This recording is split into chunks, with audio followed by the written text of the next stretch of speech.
साथियों नमस्कार। आप सभी का बहुत बहुत स्वागत है मेरे YouTube चैनल ज्वाइन विद रोजगारशाला में।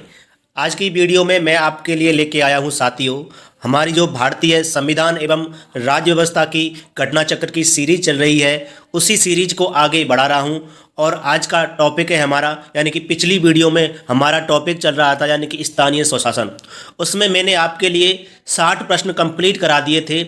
अब उसके बाद अगले प्रश्न से स्टार्ट करते हैं, यानी कि प्रश्न संख्या 61 से स्टार्ट करेंगे और स्थानीय स्वशासन ही हमारा टॉपिक रहेगा। साथियों, मैं आपके लिए घटना चक्र की भारतीय संविधान एवं राज्य व्यवस्था की सीरीज को कंप्लीट करा रहा हूं, यानी कि इसकी कुछ ही वीडियो बाकी रह गई हैं। लास्ट 4 वीडियोज में आपकी भारतीय संविधान और राज्य व्यवस्था की घटना चक्र की बुक कंप्लीट हो जाएगी। उसके बाद में हमारी एक इतिहास की घटना चक्र की सीरीज भी चल रही है, उसको आगे बढ़ाऊंगा। साथियों, यदि आपको मेरी यह वीडियोज पसंद आती हैं, अगर आप प्रैक्टिस करते हैं, रिवीजन करते हैं, उसमें हेल्प मिलती है, तो आप मेरे यूट्यूब चैनल ज्वाइन विद रोजगारशाला को सब्सक्राइब कर लीजिए। और वीडियो पसंद आती हैं तो लाइक भी कर दीजिए और आपको कमेंट भी कर सकते हैं। तो स्टार्ट करते हैं वीडियो को।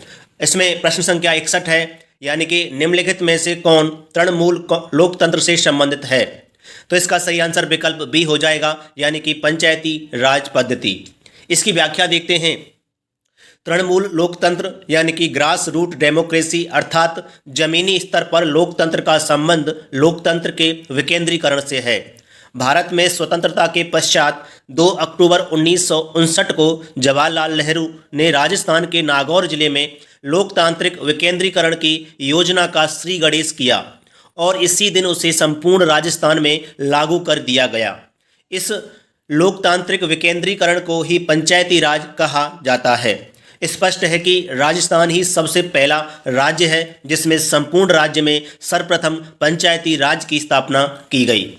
संविधान में 73वां संवैधानिक संशोधन करके पंचायती राज संस्थाओं को संवैधानिक मान्यता प्रदान की गई है। साथियों, इस क्वेश्चन की व्याख्या बहुत ही महत्वपूर्ण है, इसको बड़े ध्यान से देखना है और अपने तैयारी को मजबूत बनाना है। साथियों, प्रश्न संख्या 62 है आपकी, यानी कि पंचायती राज एक व्यवस्था है। तो इसमें 4 कथन दिए गए हैं। देखते हैं। पहला कथन कह रहा है कि स्थानीय स्तर पर स्वशासन की। दूसरा कथन है जैव संबंधों के साथ त्रिस्तरीय अभिशासन की। तीसरा कथन है लोकतांत्रिक विकेंद्रीकरण की। और चौथा कथन है पद सोपानिक संरचना की। साथियों, अगर मैं इसके सही आंसर की बात करूं तो इसका सही आंसर विकल्प सी हो जाएगा, यानी कि 1, 2 और 3। इसकी व्याख्या है पंचायती राज स्थानीय स्तर पर स्वशासन की एक व्यवस्था है। बलवंत राय मेहता ने इसे लोकतांत्रिक विकेंद्रीकरण की व्यवस्था कहा है। यह एक प्रकार से त्रिस्तरीय जैविकीय संबंधों की अभिशासन संरचना है। साथियों, अगला प्रश्न है, यानी कि प्रश्न संख्या है आपकी 63। पंचायती राज व्यवस्था का मूल उद्देश्य क्या सुनिश्चित करना है। इसमें कथन दिए गए हैं। पहला कथन है विकास में जन भागीदारी। दूसरा कथन है राजनीतिक जवाबदेही। तीसरा कथन है लोकतांत्रिक विकेंद्रीकरण। और चौथा कथन है वित्तीय संग्रहण। साथियों, देखते हैं इसके विकल्पों को। अगर मैं इसके विकल्पों की बात करूं तो इसके विकल्प केवल इसके प्रश्न के अनुसार केवल कथन 1 और 3 सही हैं, अन्य कथन गलत हैं। साथियों, इसकी मैं व्याख्या की बात करता हूं, यानी कि पंचायती राज व्यवस्था का शुभारंभ 2 अक्टूबर 1959 को नागौर यानी कि राजस्थान में हुआ था। 73वें संविधान संशोधन 1992 के द्वारा पंचायतों को संवैधानिक दर्जा प्रदान किया गया। इसका प्रमुख उद्देश्य स्थानीय जनता की विकास में भागीदारी यानी कि जन भागीदारी एवं लोकतांत्रिक विकेंद्रीकरण को सुनिश्चित करना है। साथियों, अगला प्रश्न है, यानी कि प्रश्न संख्या है आपकी 64। प्रश्न कह रहा है कि स्थानीय स्वशासन की सर्वोत्तम व्याख्या यह की जा सकती है कि यह एक प्रयोग है। तो इसका सही आंसर विकल्प बी हो जाएगा, यानी कि लोकतांत्रिक विकेंद्रीकरण का। अगला प्रश्न है, यानी कि प्रश्न संख्या आपकी 65 है, यानी कि पंचायती राज व्यवस्था अपनाई गई थी। तो इसका सही आंसर विकल्प बी हो जाएगा, यानी कि लोकतंत्र की शक्तियों के विकेंद्रीकरण के लिए। अगला प्रश्न है आपका प्रश्न संख्या 66, यानी कि 66 है, यानी कि स्थानीय शासन की निम्नलिखित में से कौन सी एक विशेषता नहीं है। तो इसका सही आंसर विकल्प आपका सी हो जाएगा, यानी कि केंद्रीय नियंत्रण। इसकी व्याख्या की बात करें तो वैधानिक स्थिति, स्थानीय समुदाय की भागीदारी तथा कतिपय कर आरोपित कर वित्त प्राप्त करने की शक्ति तो स्थानीय शासन की विशेषताएं हैं, परंतु केंद्रीय नियंत्रण स्थापित करने से तो इनका उद्देश्य ही समाप्त हो जाता है। इस प्रकार सही उत्तर विकल्प सी होगा। साथियों, अगला प्रश्न है प्रश्न संख्या 67 यानी कि 67, यानी कि पंचायती राज का प्रधान लक्ष्य है। इसका सही आंसर विकल्प सी हो जाएगा, यानी कि ग्रामवासियों में शक्तियों का विकेंद्रीकरण, यानी कि ग्रामवासियों में शक्ति का विकेंद्रीकरण। देखते हैं इस क्वेश्चन की व्याख्या में कहा गया है कि पंचायती राज का प्रधान लक्ष्य ग्रामवासियों में शक्ति एवं सत्ता का विकेंद्रीकरण है, जिससे वे अपनी आवश्यकताओं के अनुरूप नीतियां बना सकें और लागू कर सकें। साथियों, अगला प्रश्न है प्रश्न संख्या 68, यानी कि सरकार की पंचायती राज प्रणाली की प्रमुख विशेषताएं क्या हैं। तो इसका सही आंसर विकल्प डी हो जाएगा, यानी कि पहला विकल्प है इसमें। इनमें सरकार की 3 श्रेणियां होती हैं, सही बात है। दूसरा विकल्प है इसका लक्ष्य गांवों को सामाजिक एवं आर्थिक न्याय प्रदान करना है, ये भी बात बिल्कुल सही है। और तीसरा विकल्प है जिला परिषद में इसके सदस्य के रूप में कुछ सांसद होते हैं, ये बात बिल्कुल सही है। इसलिए इस क्वेश्चन का सही आंसर विकल्प डी हो जाएगा, यानी कि इनमें से सभी सही हैं। देखते हैं इस क्वेश्चन की व्याख्या, यानी कि पंचायती राज प्रणाली के तहत स्थानीय स्तर पर त्रिस्तरीय शासन की व्यवस्था की गई है, जिनमें ग्राम स्तर पर, ब्लॉक स्तर पर एवं जिला स्तर पर। पंचायती राज का उद्देश्य स्थानीय ग्रामीण समुदाय को सामाजिक आर्थिक न्याय प्रदान करना है। संविधान के अनुच्छेद 243 गा के तहत राज्य विधानमंडलों के द्वारा विधि के माध्यम से जिला स्तर की परिषदों में वहां के सांसदों के सदस्य होने का प्रावधान किया गया है। साथियों, अगला प्रश्न है, यानी कि प्रश्न संख्या 69, यानी कि 69, पंचायती राज से संबंधित निम्नलिखित कथनों में से कौन सा सही नहीं है।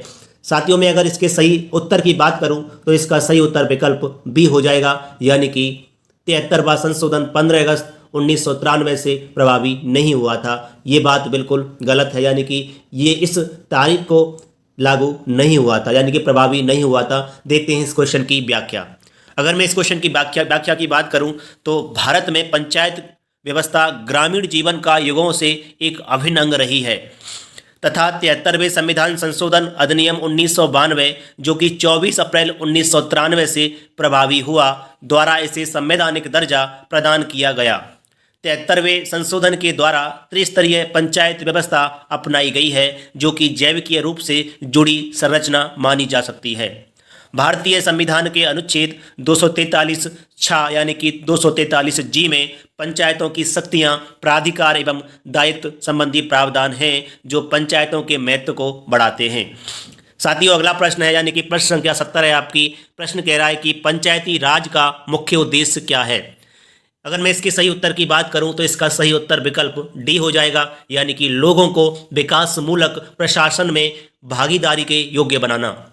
इसकी व्याख्या की बात करते हैं, यानी कि पंचायती राज व्यवस्था का मुख्य उद्देश्य आम जनता को विकासमूलक प्रशासन में भागीदारी के योग्य बनाना है। सत्ता के विकेंद्रीकरण का यह मुख्य उपकरण है।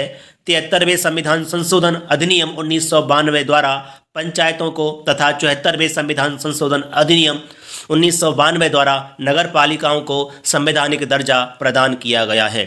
साथियों, अगला प्रश्न देखते हैं, यानी कि प्रश्न संख्या आपकी 71 यानी कि 71।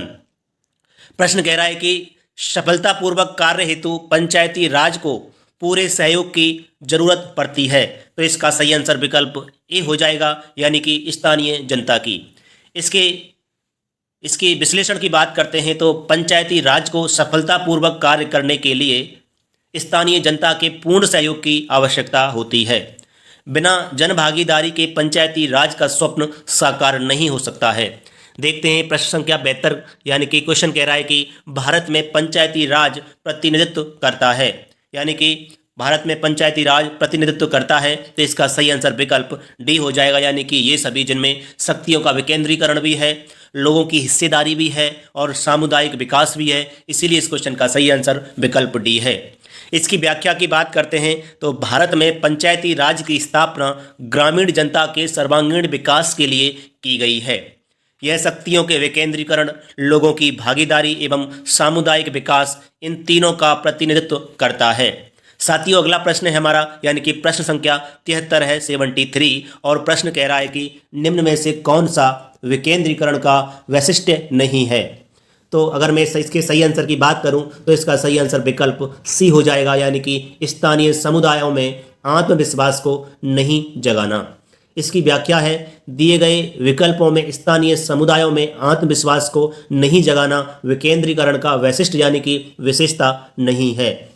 स्वायत्तता, लोक सहभागिता एवं स्थानीय समुदायों को सशक्त बनाना विकेंद्रीकरण की विशेषताएं हैं। साथियों, अगला प्रश्न है, यानी कि प्रश्न संख्या 74, निम्न कथनों पर विचार कीजिए।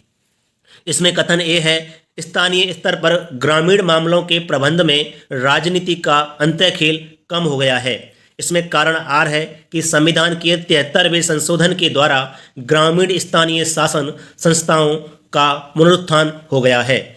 तो अगर मैं इसके सही आंसर की बात करते हैं तो इसका सही आंसर विकल्प ए हो जाएगा, यानी कि ए और आर दोनों सही हैं और आर ए का सही स्पष्टीकरण है। देखते हैं इस क्वेश्चन की व्याख्या। अगर व्याख्या की बात करते हैं तो 73वें संविधान संशोधन ने ग्रामीण स्थानीय शासन संस्थाओं का पुनरुत्थान किया है। इसके स्थानीय स्तर पर ग्रामीण मामलों के प्रबंधन में राजनीति का अंतःखेल कम हो गया है।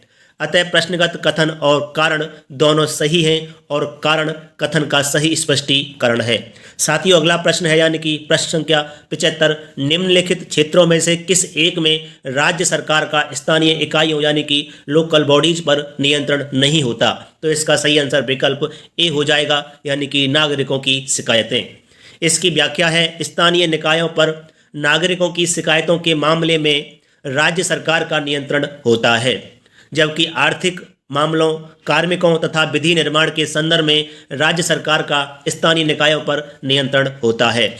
साथियों, अगला प्रश्न है, यानी कि प्रश्न संख्या 76, ग्रामीण स्थानीय शासन का पंचायती राज नामांकन किस भारतीय नेता के सुझाव का परिणाम था। तो इसका सही आंसर विकल्प डी हो जाएगा, यानी कि एम के गांधी।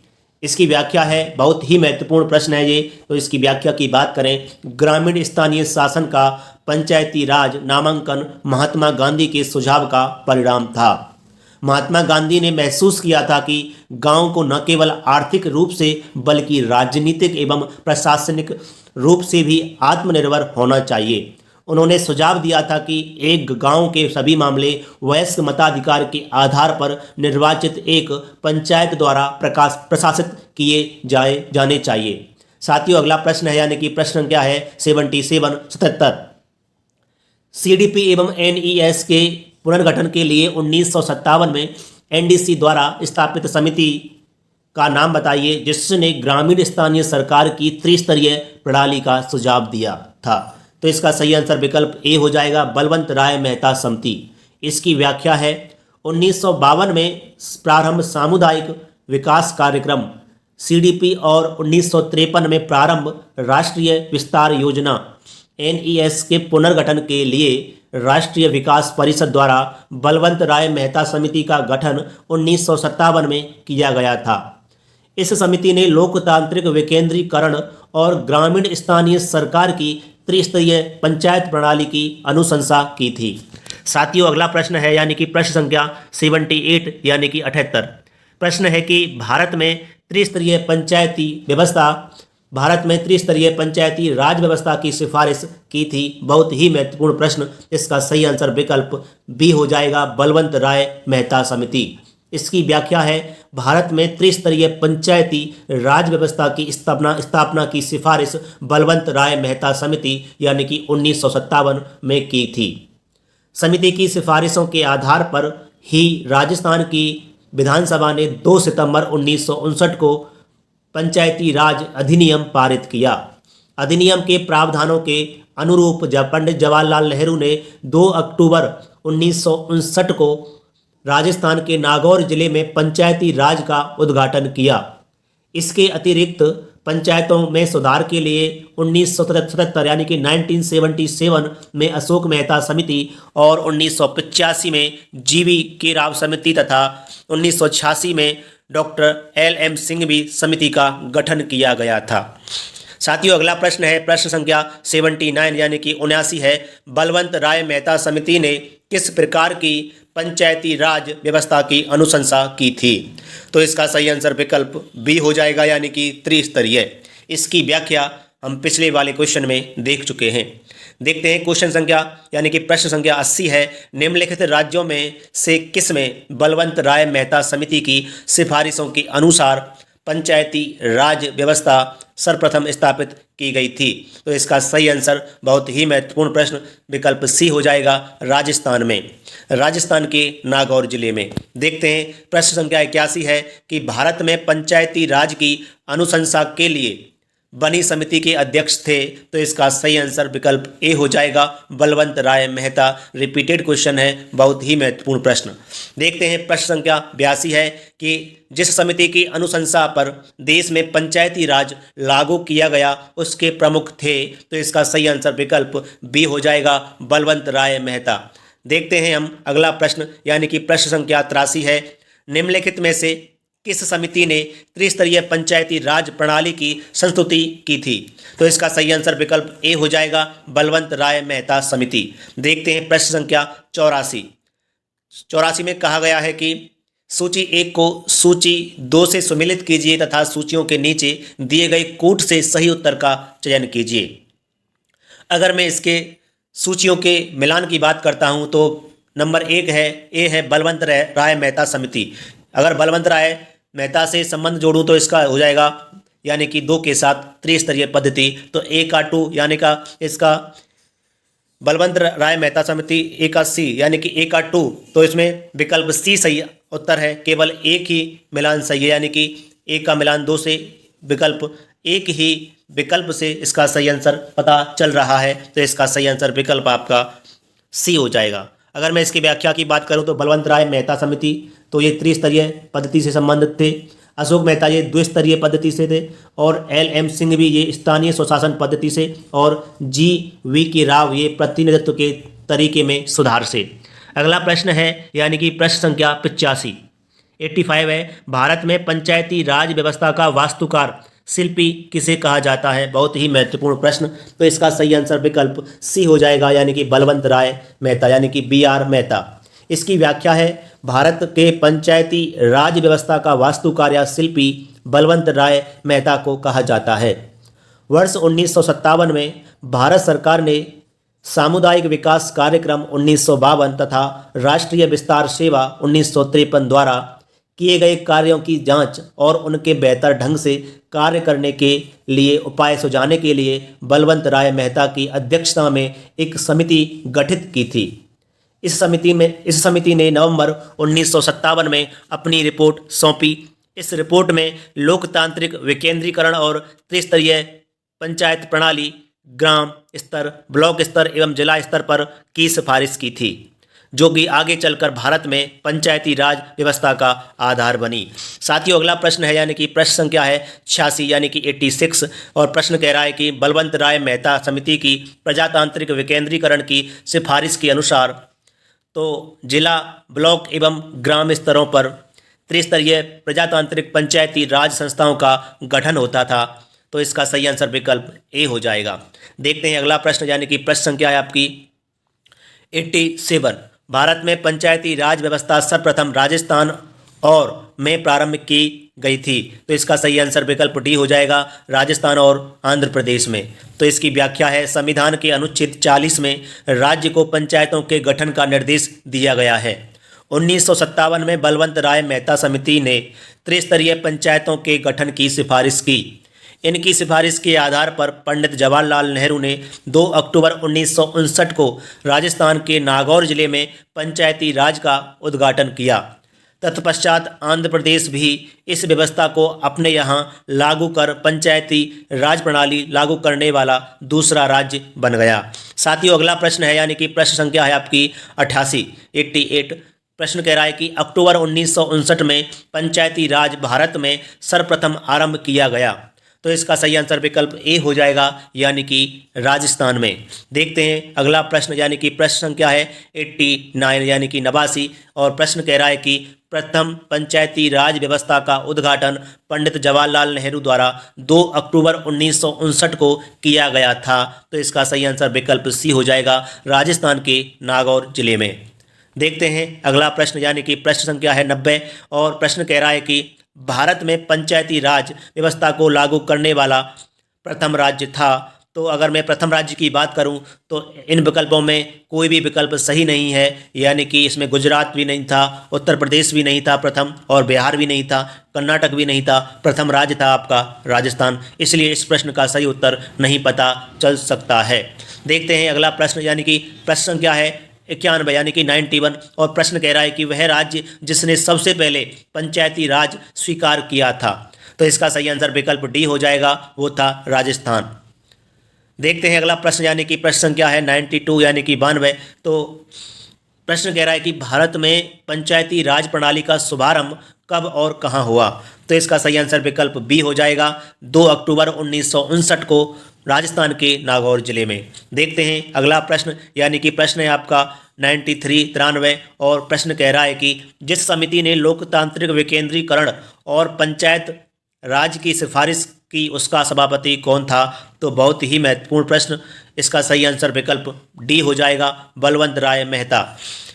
देखते हैं अगला प्रश्न, यानी कि प्रश्न संख्या आपकी 94 है और 94 है और प्रश्न कह रहा है कि विकेंद्रीकरण प्रणाली की सिफारिश किसने की थी? तो इसका सही आंसर विकल्प सी हो जाएगा। रिपीटेड क्वेश्चन है, बार बार एक ही क्वेश्चन पूछा जा रहा है, तो बहुत ही महत्वपूर्ण प्रश्न है इसका, और कई परीक्षाओं में कई बार पूछा गया प्रश्न, इसलिए इसका सही आंसर विकल्प सी हो जाएगा, बलवंत राय मेहता। देखते हैं अगला प्रश्न, यानी कि प्रश्न संख्या 95 यानी कि 95 और प्रश्न कह रहा है कि पंचायती राज की अनुशंसा किसने की? तो देखते हैं इसके अन्य विकल्पों को भी। इसके अन्य विकल्पों में है कि बलवंत राय मेहता समिति की रिपोर्ट 1957 के द्वारा, इसलिए इसका सही आंसर विकल्प डी हो जाएगा। साथियों अगला प्रश्न है 96 यानी कि 96 और प्रश्न कह रहा है कि त्रिस्तरीय पंचायती राज प्रणाली स्थापित करने की अनुशंसा सर्वप्रथम किसके द्वारा की गई थी? तो इसका सही आंसर विकल्प सी हो जाएगा, बलवंत राय मेहता समिति के द्वारा। साथियों अगला प्रश्न है आपका, प्रश्न संख्या है 97 यानी कि 97 और प्रश्न कह रहा है कि पंचायती राज की त्रिस्तरीय व्यवस्था की संस्तुति प्रारंभ में किस समिति के द्वारा की गई? तो इसका सही आंसर विकल्प ए हो जाएगा, यानी कि बलवंत राय मेहता समिति। अगला प्रश्न है आपका 98 और प्रश्न कह रहा है कि निम्नलिखित में से कौन सी एक समिति पंचायती राज संस्था से संबंधित नहीं है? तो इसका सही आंसर विकल्प ए हो जाएगा, PVN राव समिति। अन्य समिति पंचायती राज संस्था से संबंधित हैं। देखते हैं इसकी व्याख्या, यानी कि PV नरसिम्हा राव समिति का पंचायती राज संस्था से संबंध नहीं है, शेष अन्य समितियां पंचायती राज व्यवस्था से संबंधित हैं। पंचायती राज से संबंधित प्रमुख समितियां हैं, यानी कि बलवंत राय मेहता समिति 1957, संथानम समिति 1963 और 64, अशोक मेहता समिति 1977 और 78, GVK राव समिति 1985, LM सिंघवी समिति 1986 और हनुमंता राव समिति 1984 और PK थुंगन समिति 1988। साथियों यही प्रश्न आपको कालक्रम के अनुसार भी पूछा जा सकता है और पूछ सकता है कि किस समिति को कब गठित किया गया था। इसके समय पूछ लेता है, सन पूछ लेता है, इसलिए इस क्वेश्चन को बहुत ध्यान से तैयार करना है। साथियों अगला प्रश्न है आपका प्रश्न संख्या 99 यानी कि 99 और क्वेश्चन कह रहा है कि सूची 1 को सूची 2 के साथ सुमेलित कीजिए। सेम क्वेश्चन है, बड़ा अच्छा क्वेश्चन है, बार बार क्वेश्चन पूछा जाता है सन से कि किस समिति का गठन कब किया गया था। तो इसका सही आंसर विकल्प डी हो जाएगा, यानी कि आपका CH हनुमंता राव, ये आपका हो जाएगा 1978 से। इसलिए देखते हैं इसकी व्याख्या हम पिछले वाले क्वेश्चन में देख चुके हैं, इसको बड़े ध्यान से तैयार करना है प्रश्न को, इसकी सन डेट पूछी जाती है। साथियों अगला प्रश्न है आपका प्रश्न संख्या है 100। प्रश्न कह रहा है कि पंचायती राज से संबंधित निम्नलिखित समितियों को कालक्रम से व्यवस्थित कीजिए और नीचे दिए गए कोड से सही उत्तर चुनिए। साथियों बहुत ही महत्वपूर्ण प्रश्न, कई बार और UPPCS प्री 2021 में पूछा गया प्रश्न है। इसका सही आंसर विकल्प सी हो जाएगा, यानी कि सबसे पहले तीसरा आएगा, यानी कि BR मेहता समिति, उसके बाद अशोक मेहता समिति, उसके बाद GVK राव समिति और उसके बाद LM सिंघवी समिति। बड़ा इंपॉर्टेंट प्रश्न है साथियों। देखते हैं अगला प्रश्न। प्रश्न कह रहा है कि सूची 1 को सूची 2 के साथ सम्मिलित कीजिए और सूचियों के नीचे दिए गए कूट से सही उत्तर का चुनाव कीजिए। साथियों सेम प्रश्न है, केवल संकाल क्रम पर आधारित है, तो इसका मिलान कर लीजिए आप। इसका सही आंसर विकल्प डी हो जाएगा, यानी कि 4 3 1 2। देखते हैं अगला प्रश्न। प्रश्न कह रहा है कि पंचायती राज व्यवस्था से निम्न में से कौन सी समिति संबद्ध नहीं है? तो इसका सही आंसर विकल्प बी हो जाएगा, वी राव समिति। इसकी व्याख्या है, वी राव एक प्रमुख भारतीय अर्थशास्त्री थे जो आर्थिक विकास पर संयुक्त राष्ट्र आयोग के अध्यक्ष तथा राष्ट्रीय आय समिति में सदस्य रहे थे। पंचायती राज व्यवस्था से संबंधित किसी समिति के अध्यक्ष नहीं रहे थे। अन्य तीनों समितियां पंचायती राज व्यवस्था के संबंध में सुझाव देने हेतु गठित की गई थीं। साथियों, अगला प्रश्न है, यानी कि प्रश्न संख्या है आपकी 103।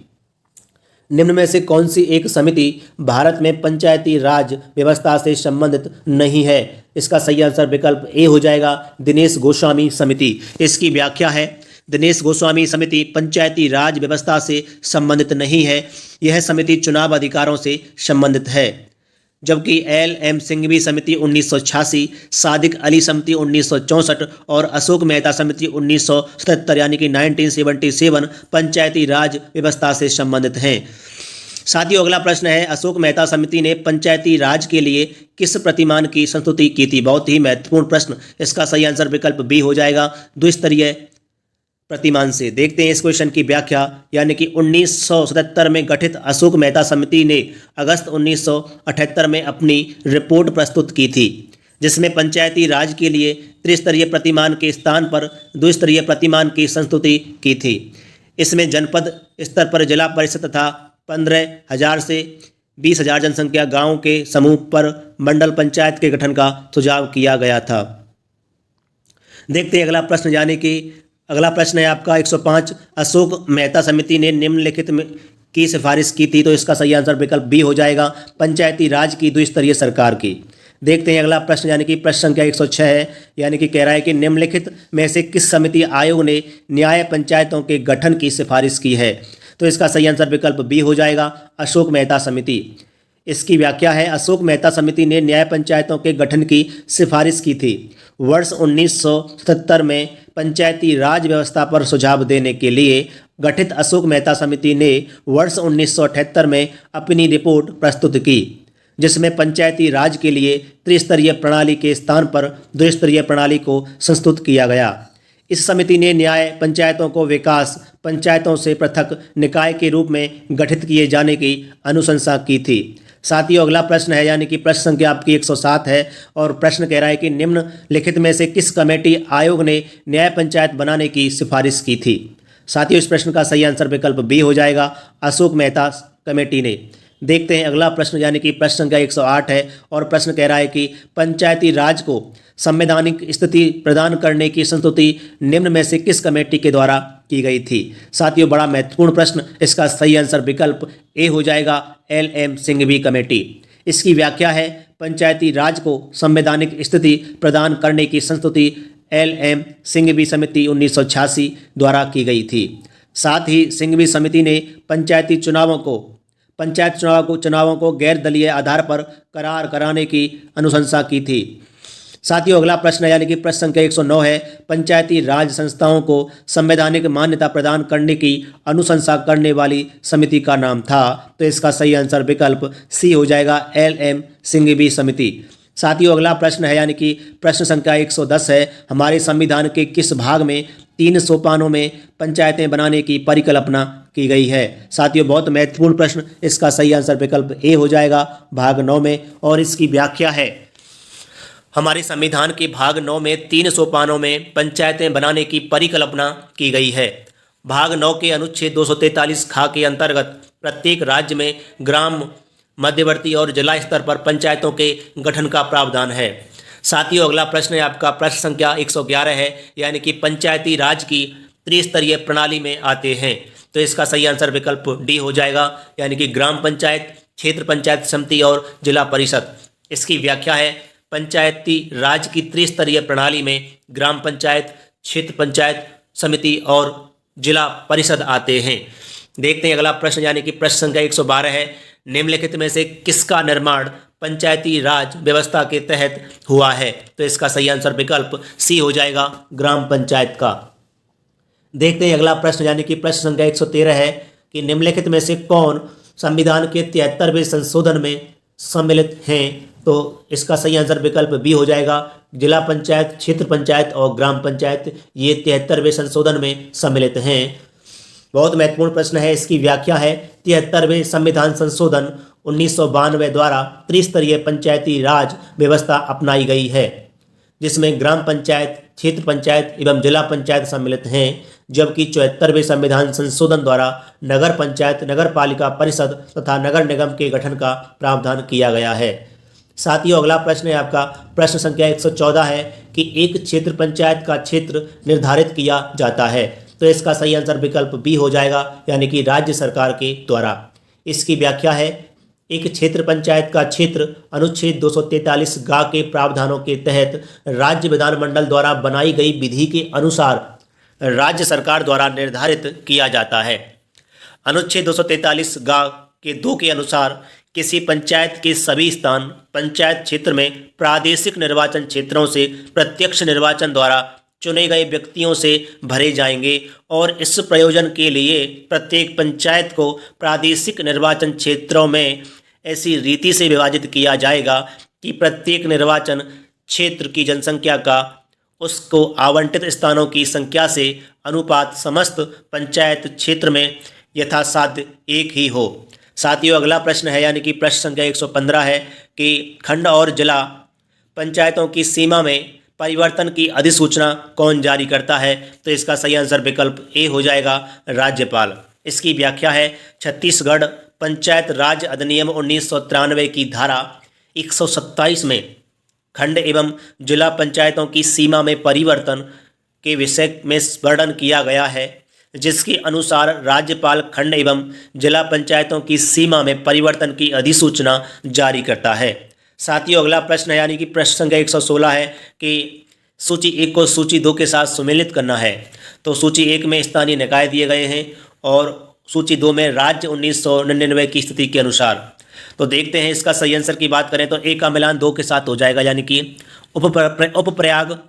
उपप्रभाग स्तर पर जिला परिषद, तो उसमें असम है, मंडल प्रजा परिषद उसमें आंध्र प्रदेश है और जनजातीय परिषद उसमें आपका मिजोरम है और ग्राम पंचायतों का अभाव ये आपका मेघालय है। इसका सही आंसर विकल्प डी हो जाएगा। अगर इसके विश्लेषण की बात करते हैं तो स्थानीय निकाय और राज्य 1999 की स्थिति के अनुसार उपप्रभाग स्तर पर जिला परिषद ये असम, मंडल प्रजा परिषद ये आंध्र प्रदेश और जनजातीय परिषद ये मिजोरम और ग्राम पंचायतों का अभाव ये मेघालय।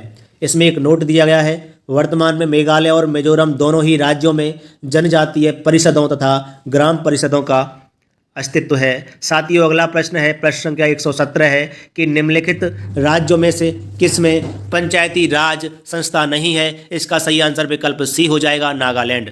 इसकी व्याख्या है भारत में 73वें संविधान संशोधन 1992 के तहत वर्तमान में मिजोरम, मेघालय एवं नागालैंड राज्यों में पंचायती राज संस्था नहीं है। उल्लेखनीय है कि संविधान के भाग 9 के पंचायती राज संस्थाओं संबंधी प्रावधान अनुच्छेद 243 एम के तहत नागालैंड, मेघालय और मिजोरम राज्य पर लागू नहीं होते हैं। हालांकि इन तीनों राज्यों में जनजातीय परिषदों तथा ग्राम परिषदों का अस्तित्व है। साथियों, अगला प्रश्न है आपका प्रश्न संख्या 118 है, सूची 1 को सूची 2 के साथ सम्मिलित करना है। सूची 1 में पंचायत समितियों के नाम है और सूची 2 में भारत के संबंधित प्रांतों के नाम है। तो इसका सही आंसर विकल्प सी हो जाएगा। इसकी व्याख्या है कि आपका जनपद पंचायत ये मध्य प्रदेश में है, क्षेत्र पंचायत ये उत्तर प्रदेश में है, तालुका परिषद ये आपकी गुजरात में है जिसको पंचायत के नाम से भी जाना जाता है, आंचलिक परिषद ये पश्चिम बंगाल में है। साथियों, अगला प्रश्न है, प्रश्न संख्या 119 है कि पंचायत समिति के सदस्य जनता द्वारा प्रत्यक्ष रूप से चुने जाते हैं, इसलिए इसका सही आंसर विकल्प ए हो जाएगा। इसकी व्याख्या है पंचायत समिति त्रिस्तरीय पंचायती राज प्रणाली का मध्यवर्ती स्तर है जिसके सदस्य संविधान के अनुच्छेद 243 गा 2 के उपबंधों के तहत प्रत्यक्ष रूप से जनता द्वारा निर्वाचित किए जाते हैं। झारखंड में पंचायत समिति का गठन प्रत्येक ब्लॉक के लिए झारखंड पंचायत राज अधिनियम 2001 की धारा 32 के तहत किया जाता है। इस अधिनियम की धारा 33 के अनुसार इसके निर्वाचित सदस्य जनता द्वारा प्रत्यक्ष रूप से चुने जाते हैं तथा उस क्षेत्र से लोकसभा और विधानसभा के सदस्य उस क्षेत्र की मतदाता सूची में नाम वाले राज्य तथा सदस्य और उस क्षेत्र के ग्रामों के मुखिया चक्रानुक्रम आधार पर कुल मुखियों के 1/5 भाग 1 वर्ष के लिए इसके पदेन सदस्य होते हैं, जबकि उस क्षेत्र के एक प्रख्यात व्यक्ति को राज्य सरकार द्वारा पंचायत समिति में नामित किया जाता है। साथियों, अगला प्रश्न है यानी कि प्रश्न संख्या 120 है कि पंचायत समिति के सदस्य, तो इसका सही आंसर विकल्प सी हो जाएगा, प्रत्यक्ष रूप से जनता द्वारा निर्वाचित किए जाते हैं। इसकी व्याख्या है, उत्तर प्रदेश में पंचायत समिति को क्षेत्र पंचायत कहा जाता है। उत्तर प्रदेश क्षेत्र पंचायत और जिला पंचायत अधिनियम 1961 जो कि 2007 में यथा संशोधित की धारा 6 के अनुसार क्षेत्र पंचायत में प्रत्यक्ष रूप से जनता द्वारा चुने गए सदस्य तथा एक प्रमुख जिसे निर्वाचित सदस्यों द्वारा अपने में से ही चुना जाता है शामिल होते हैं, जबकि उस खंड ब्लॉक की ग्राम पंचायतों के सभी प्रधान, उस खंड के लोकसभा और विधानसभा सदस्य तथा उस खंड की मतदाता सूची में पंजीकृत राज्यसभा और विधान परिषद सदस्य इसके पदेन सदस्य होते हैं। साथियों, इस टॉपिक यानी कि स्थानीय स्वशासन के 120 क्वेश्चन यानी कि 120 प्रश्न कंप्लीट हो गए हैं। इसका एक पार्ट और आएगा, उसमें बचे हुए प्रश्नों को मैं लेके आऊँगा। साथियों, मैं कंप्लीट प्रश्नों को एक वीडियो में इसलिए नहीं लेके आ रहा हूं क्योंकि एक वीडियो बहुत लंबी बन जाएगी, इसलिए मैं पार्ट करके ला रहा हूं। एक पार्ट और आएगा, उसमें आपका स्थानीय स्वशासन पूरा कंप्लीट हो जाएगा।